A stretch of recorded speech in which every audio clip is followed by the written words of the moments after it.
Locked On Hawkeyes, your daily podcast on the Iowa Hawkeyes. Part of the Locked On Podcast Network, your team every day.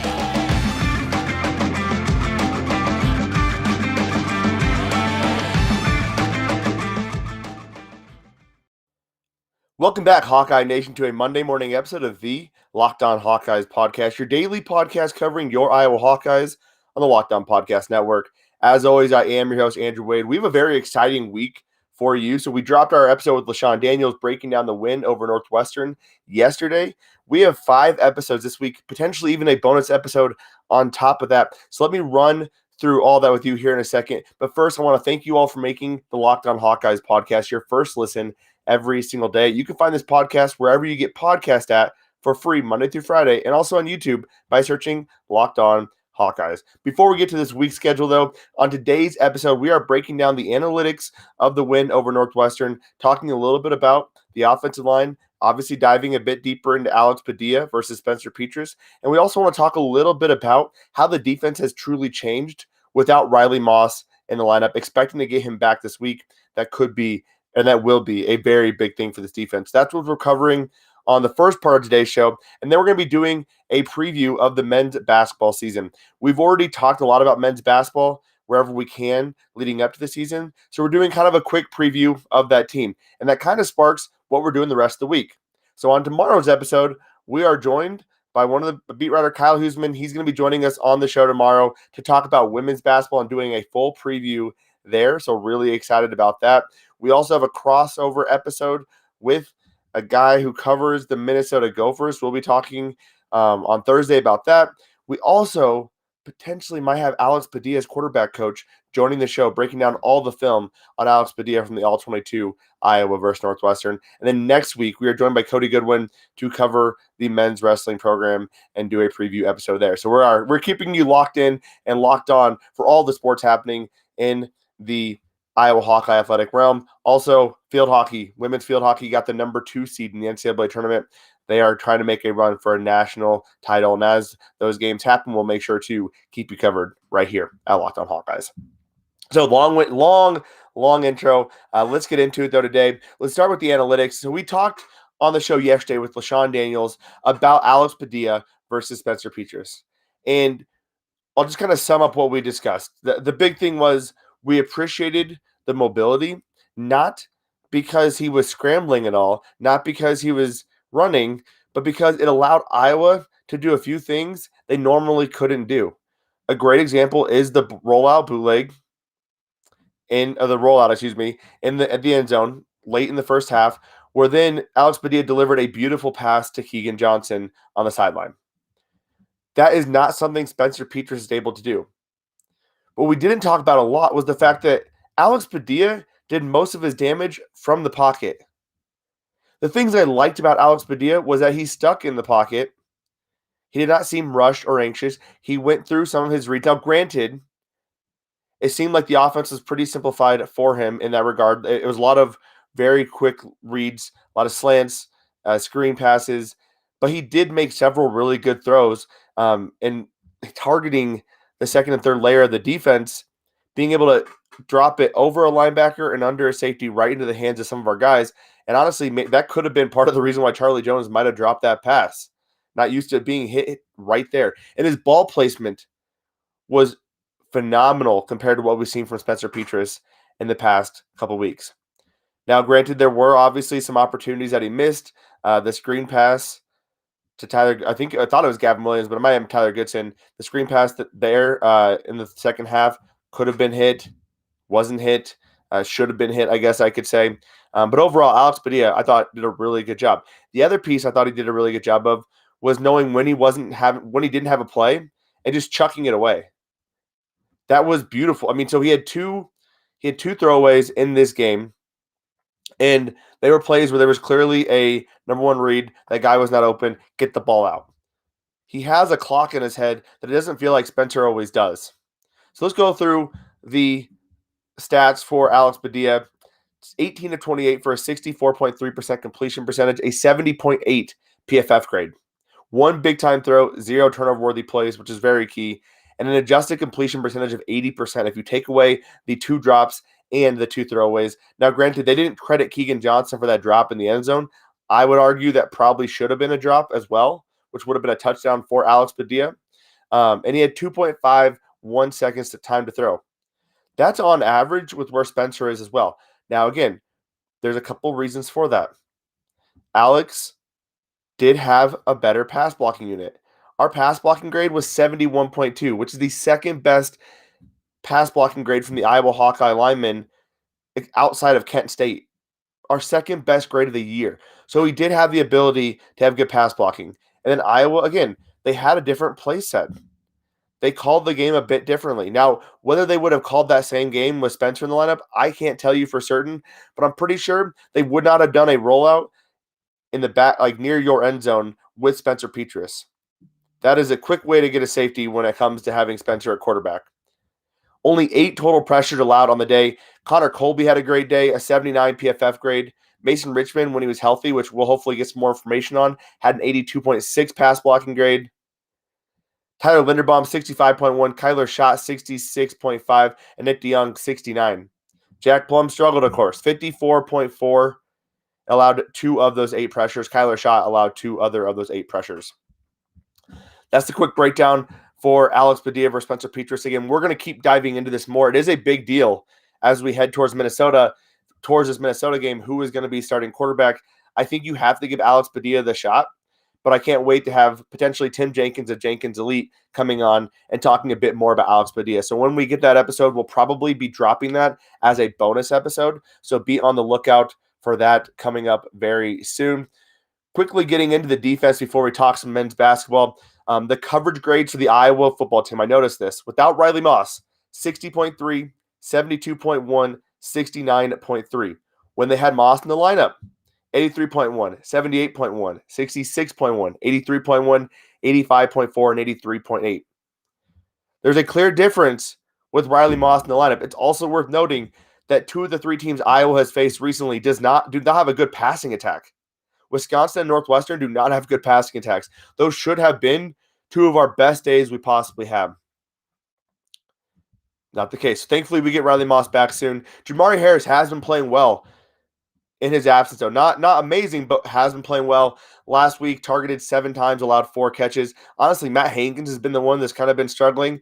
Allowed 3 catches on 4 targets. Had the worst coverage grade of all corners for Iowa this past week, a 48.4 coverage grade. The defensive line was a big deal in this game as well. That was a big part of Iowa getting those turnovers, and it's something that we've been lacking the last 2 weeks. 24 total pressures by the defensive line, which is double the total amount from the last 2 games combined. That's how bad the defensive line has been at getting pressure as of recent. And Joe Evans led the way, 8 pressures by the former walk-on, 4 from John Wagner, and 3 from Lucas Van Ness. So we need to continue that pressure as we go to Minnesota, Illinois, and Nebraska. Because without that pressure, we cannot get quarterbacks into making bad decisions quick or forcing the ball out of their hands quicker than they would want to, which gives Iowa an opportunity to feast in the secondary, which creates those turnovers, which creates the opportunities for the Iowa offense. The big issue I saw from this game from a defensive perspective, and we chatted about this with Deshaun Daniels, was tackling. It was one of Iowa's worst graded tackling performances. They've got to get better at this. So many opportunities to stop Northwestern, and they didn't capitalize on it because they missed the tackle. Seth Benson had 2 missed tackles. Zach Van Valkenburg had 2 missed tackles. And Jack Campbell had 2 missed tackles. Those are their 3 probably main players, 3 best players in that front 7. 6 missed tackles combined. You cannot have that. Now, one of the things we're going to be talking about is how good Iowa's rush defense can be or is to this point. Going up against Minnesota, Illinois, Nebraska, you have 3 of the heaviest running teams in the Big Ten coming up very soon. Some concern here. Against Northwestern, Y.A. Black had a 47.8 run blocking grade, or run defense grade. Logan Lee, 65.6. Noah Shannon, 55.2. These are our defensive tackles, and they were struggling in rush defense. We need them to perform better when we get going against Minnesota, Illinois, and Nebraska. That is how Illinois has beaten ranked teams. It is using their running game to do those kind of things. And as we talk about those games, we always talk about what our projections are Will Spencer throw an interception? Will Alex Padilla now throw an interception? What will the opposing quarterback do? And when we talk about that, if you want to make a little money on those, you got to go to prizepicks.com. It is for all of you college football fanatics out there. It is daily fantasy made easy. It is a leader in college sports daily fantasy. They offer more college football props than anyone in the world, and they offer all the star players of the Power 5, as well as mid-major players you might not have even heard of. They offer literally any prop you can think of, from yardage to touchdowns, even interceptions thrown. Here's how it works. You pick 2 to 5 players, you pick an over-under on their projection, and you can 10x any entry. You can also combine basketball and football. So Iowa basketball, Iowa football, combine them together, 10x your entry, put a little money in your pocket right now. All users that listen to this podcast, use the promo code LOCKEDON, that's LOCKEDON, and you'll get a 100% instant deposit match up to $100. You can make these entries in 60 seconds or less, and they offer safe and fast withdrawals. So don't hesitate. Check out prizepicks.com and use the promo code LOCKEDON, or go to your app store and download the app today. PrizePicks is daily fantasy made easy.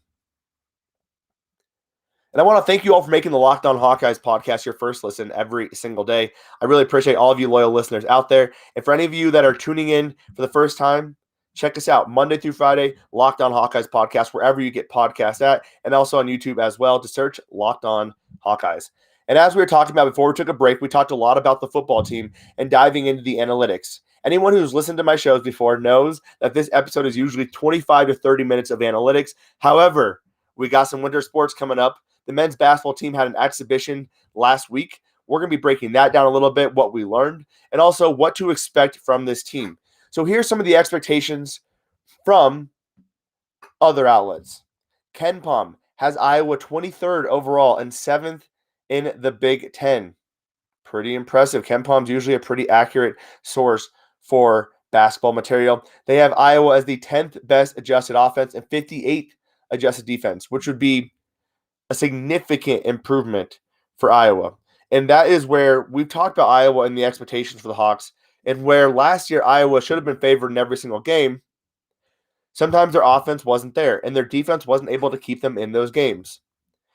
It's a little bit of an inverse effect here. Our offense is going to be solid. However, our defense will be able to keep us in more games than what we could last year when our offense is not hitting things. We have 3 6'9" guys in our starting lineup who can all run, pass, catch, shoot, and dribble. That is a very good benefit to have for an Iowa Hawkeye basketball squad. Now, when you look at bracketology, Joe Lunardi has the Iowa Hawkeyes as the last team in.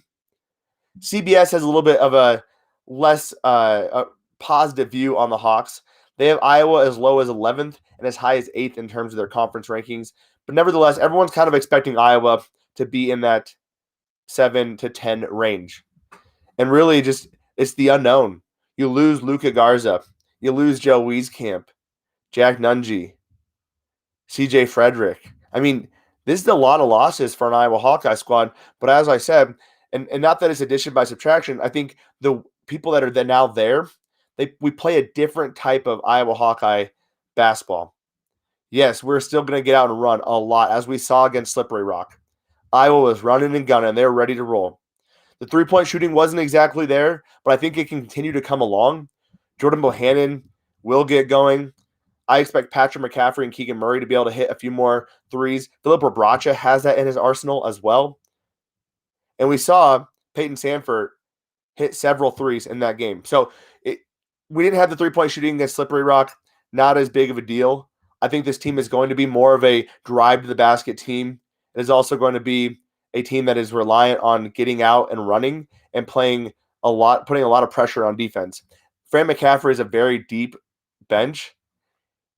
He wants to get out and move. He wants to play pressure defense. He wants to force teams into turnovers. He realizes that they need to get better on that end of the floor. Last year, we're not good, but the offense was so good it didn't matter. This year, we don't have that guaranteed 2 points every time Luka Garza gets the ball. We don't have a Joe Wieskamp who can take over if Luka Garza is struggling. Now, Patrick McCaffrey, Keegan Murray, Philip Bracha, they can be guys like that, but we haven't seen it yet.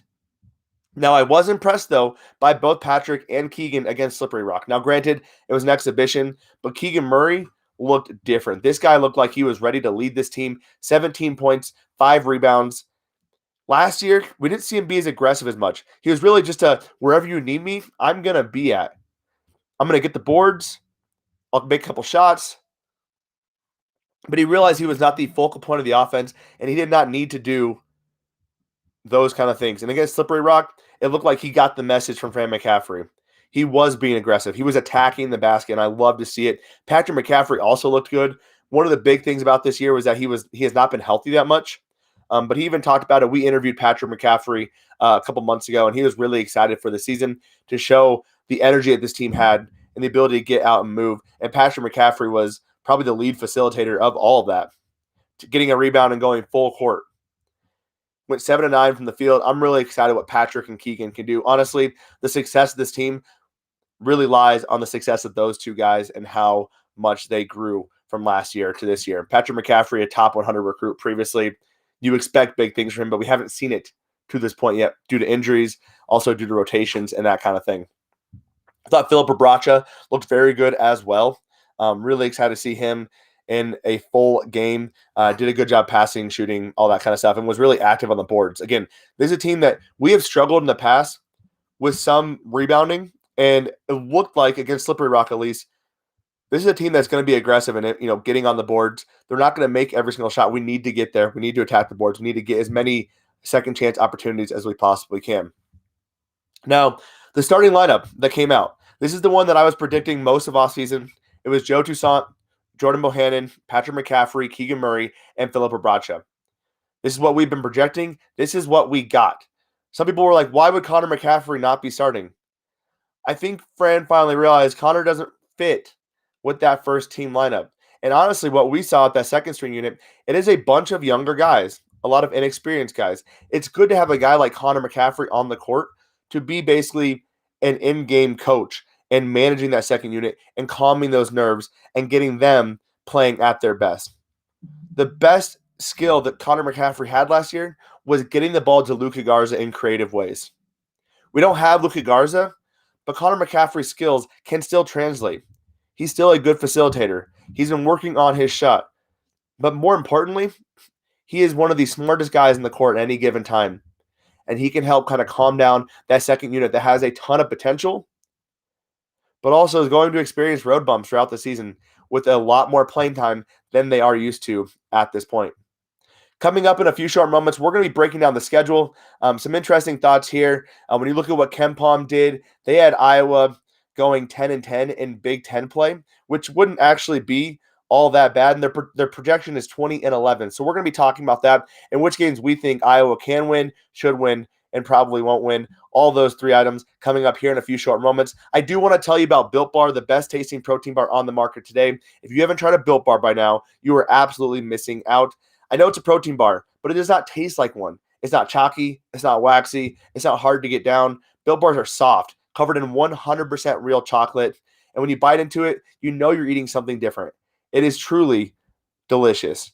Built Bars are also really good for you. Low carb, low fat, low sugar, low calorie, high in protein. It's what you need in a protein bar without all that crappy, nasty stuff you have to deal with. Great tasting, great for you. And if you go to built.com, that's BUILT.com, and use the promo code LOCKED15, LOCKED15, you'll get 15% off your next order. Use the promo code LOCKED15 for 15% off at built.com. And before we took a break, we talked a little bit about the men's basketball team, a little bit about the lineup. Now I want to tell you about their schedule. It is not the easiest schedule, but at least they start off with a lot of should-be gimme wins. They should start 6-0, as they will be favored by 20 or more points in every game in those first 6 games. Then they get a very, very, very tough test to start their season. After that, Virginia, Purdue, Illinois. All tournament-worthy teams. Purdue and Illinois shooting for top 3, top 4 seeds in the NCAA tournament. Illinois can give Iowa troubles with Andre Curbelo, and obviously Kofi Cockburn. Kofi being a big guy, Iowa not having a lot of size. Now, this would be a game where we're probably going to see Josh Ogundele in that game, maybe Riley Mulvey. We need some of those bigger guys to handle Kofi Cockburn. And Josh actually played pretty well in a few short moments against Kofi. Kofi doesn't have a lot of skills per se. He's just very big. We need another very big guy out there to stop him. And that's where I think Josh will be really, really important there. But that 3-game stretch, right now, KenPom projects us to lose all 3 games. I would say if we can get out of there with 1 win, that's huge. If we go 2-1, I'll be freaking ecstatic. If we go 3-0, I'll get a little bit too excited. That'll be like this Iowa football team going 6-0 and beating Penn State. I will be having dreams of championship banners. So if they go 3-0, you want to be on this show because I'm going to be excited to be talking about Iowa basketball. But again, if they win one of those 3 games, I'll honestly be happy. It's early in the season. This team is a team that I feel like is going to be hitting their stride towards the end of the season, not at the beginning. With a younger team, not as much starting experience, there are going to be a few bumps and bruises along the way. That first 3 games doesn't make or break the season, but getting 1 or 2 wins there does help give this team confidence as they get into another stretch where they should be able to win.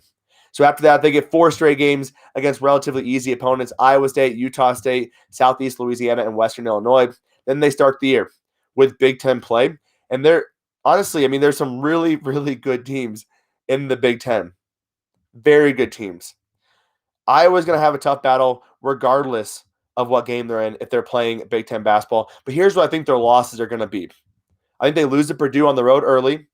I also think they lose to Illinois at home early. I think they win that Virginia game is really what I'm saying. I think they lose on the road to Rutgers January 19th. Rutgers is a good basketball school now. They're a very strong defensive-minded team. They always give Iowa some troubles here. I think they lose to Ohio State on the road February 3rd.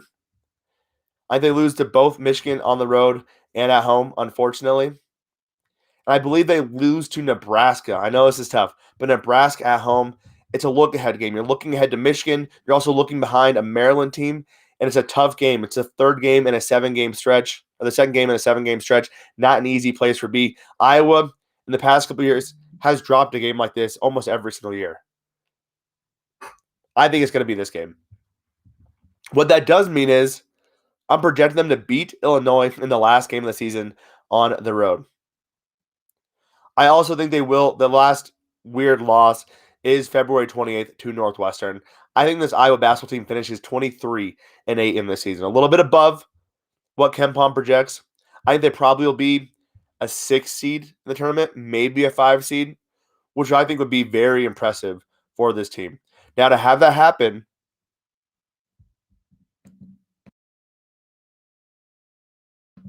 I had to cough there. Now, to have that happen, Keegan Murray and Patrick McCaffrey need to play like all Big Ten basketball players. Filip Rebraca needs to be averaging 8 to 10 points and pulling in 8 to 9 rebounds a game. Jordan Bohannon has to be the effective 3-point shooter we've seen him be, and getting a lot of volume of shots. He will have to hit a lot of those and be that big-time, big-game shot maker as we've seen him be in the past. Defensive energy. We cannot have lapses in defensive energy. This team does not have the offensive firepower to withstand those lapses. And then finally, the second string unit needs to kind of come together, and I think they will under Conor Mccaffery. I just think against Slippery Rock, they're a little bit nervous. A lot of younger guys in that lineup, but I do expect that second unit to kind of come together a bit better. That does do it for our show today and does do it for our Iowa basketball preview. Just a reminder, we are doing a full 25-minute preview of the women's basketball team on tomorrow's show as well. So be on the lookout for that. Lots of fun stuff coming your way right here at the Locked On Hawkeyes podcast. I want to appreciate you all coming in and tuning in. If you want more Locked On content, check out the Locked On Big Ten podcast hosted by Nate Dickinson. He has guests on every single day as they break down all the news and storylines across the Big Ten. Thank you all for tuning in. Have a fantastic Monday. And as always, Hawkeye Nation,